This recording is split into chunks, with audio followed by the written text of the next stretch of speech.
தன்னுடைய நிம்மதியை தேடுவது, அதுதான் காதல்.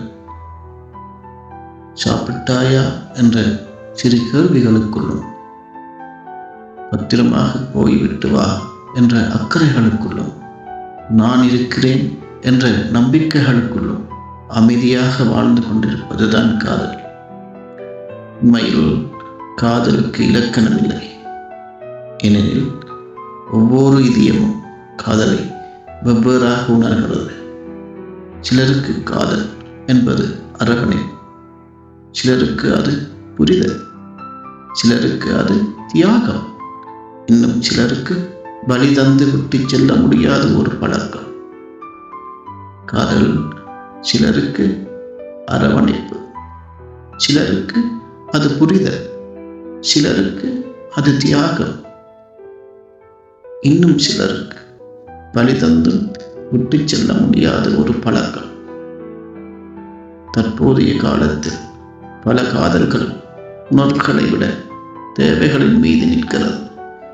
நேரம் இருக்கும் வரை பேசுவது, பிடித்தது இருக்கும் வரை நேசிப்பது, புதியவர்கள் வந்தவுடன் பழைய உணர்வுகளை மறப்பது, இப்படி பல காதல்கள் நிலையற்றதாக மாறிக்கொண்டிருக்கிறது. ஆனால் இன்னும் ஒருவரின் குறைகளோடு அவர்களை நேசிக்கும் இதயங்கள் இருக்கத்தான் செய்கின்றன.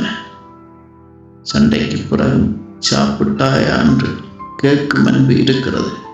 காலம் மாறினாலும் உண்மையான காதல் மட்டும் இன்னும் சில இதயங்களில் உயிரோடு தான் இருக்கின்றது. தற்போதைய காலத்தில் பல காதல்கள் உணர்வுகளை விட தேவைகளின் மீதே தேடி நிற்கிறது.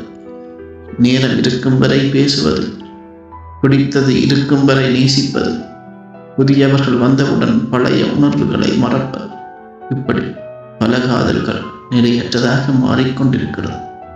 ஆனால் இன்னும் ஒருவரின் குறைகளோடும் அவர்களை நேசிக்கும் சில இதயங்கள் இருக்கத்தான் செய்கின்றன.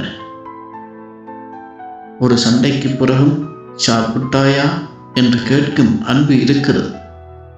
காலம் மாறினாலும் உண்மையான காதல் மட்டும் இன்னும் சில இதயங்களில் உயிரோடு தான் இருக்கின்றன. காதல் என்று வாழ்ந்து கொண்டே இருக்கும். காதல் என்று வாழ்ந்து கொண்டே இருக்கும். அதற்கு தடைகள் இங்கே 1000 வரலாம்.